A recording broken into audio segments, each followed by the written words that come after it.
Hello, hello, யாரு பேசுறது? நான் ஒரு யூடியூபர். நான் சென்னையில இருந்து வந்திருக்கேன். நீங்க எங்க இருக்கீங்கன்னு சொல்லுங்க.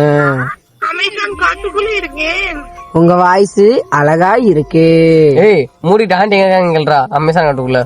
ஆண்டி, நீங்க அமேசான் காட்டுக்குள்ள எந்த இடத்துல இருக்கீங்க? மாங்காய் மரத்துக்கு கீழே உட்காந்துருக்கேன். ஐயோ, நீங்க அப்படி பேசாதீங்க. சரி, மாங்காய் மரத்துல இருக்கீங்களே, மிளகா இருக்கா? உலகத்தான் உங்கள்கிட்ட இருக்குது. ஆண்டி, என்ன சொல்றீங்க?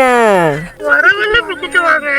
சரி ஆண்டி, நான் மிளகா எடுத்துட்டு வரேன். நீங்க வச்சிருக்க மாங்காவையும் மிளகாவையும் தேய்ச்சி சாப்பிடலாம். சரி, நீ ஏன் அப்படி பேசுற? ஏன்னா நான் ஒரு யூடியூபர். ஆண்டி, உங்களை எப்படியாவது சென்னைக்கு கூட்டிட்டு போகணும். இதுக்குதான் வந்தியாதான் என் பொண்ணு. ஆண்டி, ஆபாசமா பேசாதீங்க. இது கூட அசிங்கமா பேசுவேன். போன வைடா.